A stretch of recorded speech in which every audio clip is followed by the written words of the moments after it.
Welcome, fellow sojourners, to the journey of life. So, I have a friend that is making a furry comic. He's not gonna like that representation. So, anywho, I was running some experiments on seeing if I could help him out using AI to give him some different options for art styles. I had run an experiment the other day using a 3D model and then getting the AI to basically do all the details. So I get the position and composition of the character right with the 3D model, and then the AI does all the other work. So I tried it again with this character right here, and the results that the AI was giving me was some very odd Picasso-like generations, and I think that's because of the very harsh edges and the very cartoony style. So I decided to add some detail. I plugged it into Picasso and got this. Now there's a lot more gradients on the skin texture, and it'll understand that I don't want solid colors. And it gave me some really weird generations, so I had to add more detail. Now, at this point, it was starting to get more cohesive, but unfortunately, the feathers were feathers and the skin was skin, and I wanted this character to be entirely made of feathers. So, also, it was not understanding that I wanted a beak. You know, this is not going to have a human face, it's going to have a bird face. So I got this picture of a female turkey beak, and I put it, and I did put some eyes on there, and added some dark lines to just kind of accent the difference between the different parts of the body.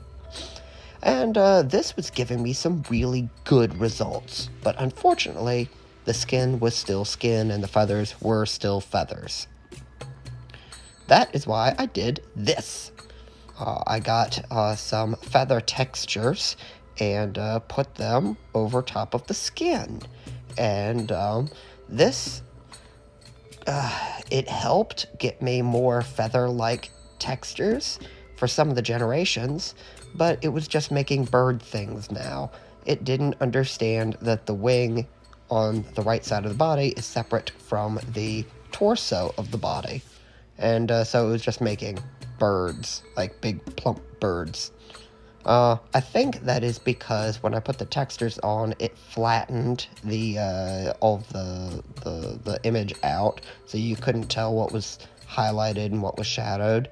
So it's just one. It sees the shadow on the left would be the torso, and the highlight on the wing to the right. So it'd see that as one spherical kind of shape and not two separate shapes.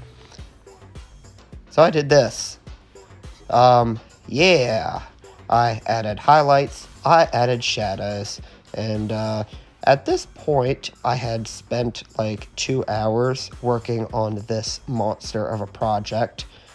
This is supposed to be a hack, like a art hack. You know, it's not supposed to be a technique that you do instead of making the actual piece of art. You know, at this point, I could have easily just generated all the individual parts and assembled them myself, and then did highlights and shadows, and it probably would have been faster. And so I still wasn't getting the generations I wanted, so I did this whole beast right here. And I finally started getting the art styles that I want. Unfortunately, this AI has a weird habit of assuming the word human means a guy, and assuming the word woman means sexual. And so it has a not safe for work filter that will kick in and kick me out for just the most weird random of reasons. So yeah, this was the first attempt. Then I got this, Bird Woman Hyper-Realistic Fantasy. That is the prompt, and this is the art style that I wanted, but unfortunately, there's still skin, and it's not bird. I want it to be entirely bird, just shaped like human, you know?